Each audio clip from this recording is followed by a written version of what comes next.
اتفضل يا استاذ مصطفى. بالنسبه لديت احنا هنا في الصيدليه عملنا الصابونه الكاسترد. صابونه الكاسترد ديت بتختلف عن اي صابونه ثانيه. اللي موجود في الصابونه هنا ده كان تلوب. فوق هنا هتلاقي حاجات سوداء، حاجات سوداء، دي الحبه السوداء. اما بالنسبه اللي تحت ده مربى.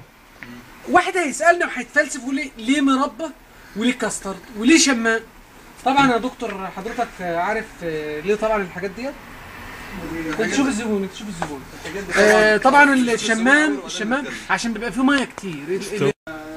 مصطفى كمل. طبعا حضرتك بالنسبه للشمام اللي موجود في الصابونه ديت احنا عارفين ان مع الحر والشوائب بيتسحب سوائل كتير جدا جدا جدا من الجسم.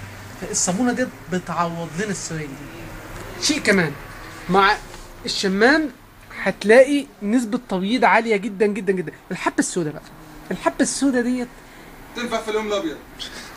بتنفع في اليوم الابيض طبعا زي ما الدكتور اضاف. وغير كده الحبه السوداء ديت طبعا احنا ناس مسلمين ومؤمنين بالله، استغفر الله العظيم يا رب. صلاه العصر يا جماعه قربت. طبعا الحبه السوداء طبعا احنا مسلمين ومؤمنين بالله وموحدين بالله.